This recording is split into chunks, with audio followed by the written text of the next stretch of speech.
Jadi mudah-mudahan Allah jaga hati kita, baik ketika kita diuji, bahkan ketika kita diberi nikmat, supaya dalam dua keadaan ini kita tetap menjadi mukmin yang ajaban, yang ideal, yang baik, yang insya Allah Allah suka sama kita.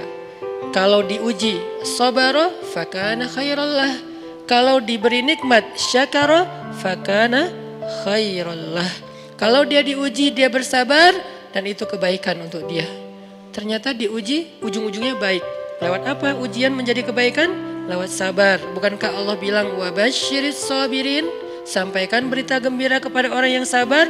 Ada banyak kebaikan yang Allah sediakan untuk orang yang sabar kalau dia sabar.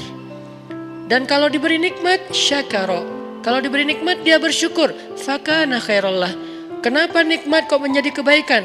Maksudnya dengan dia bersyukur Allah tambahkan kebaikan itu. La in syakartum la azidannakum. Jadi orang beriman itu kayaknya hidupnya tuh harusnya sih nggak ada bete-nya.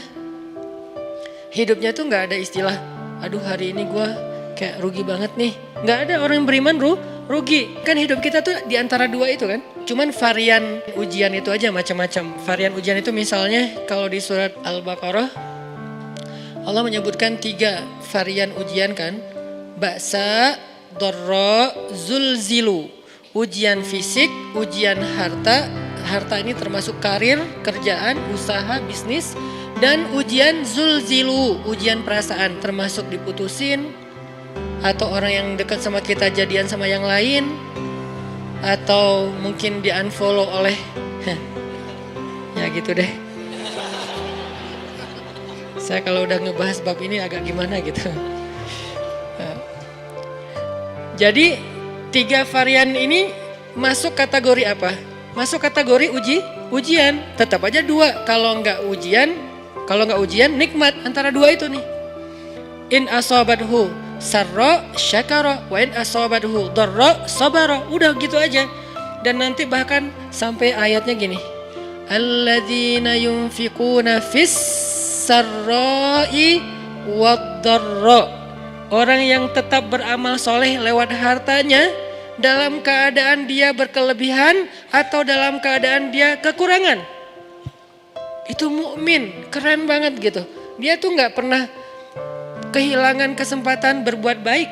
Baik beramal soleh ketika dia dalam keadaan dikasih nikmat maupun beramal soleh ketika dia dikasih ujian, tetap aja beramal soleh. Contoh yang ayat tadi, yunfikuna fis sarra, berinfak dalam keadaan sarra, dalam keadaan bahagia, senang, lagi dapat untung gitu kan. Ataupun yunfikuna fid dharra, tetap berinfak walaupun dia dalam keadaan dharra, dalam keadaan susah. Dalam keadaan dor itu kan bahaya. Nih kalau saya infak nih bahaya nih buat saya nih.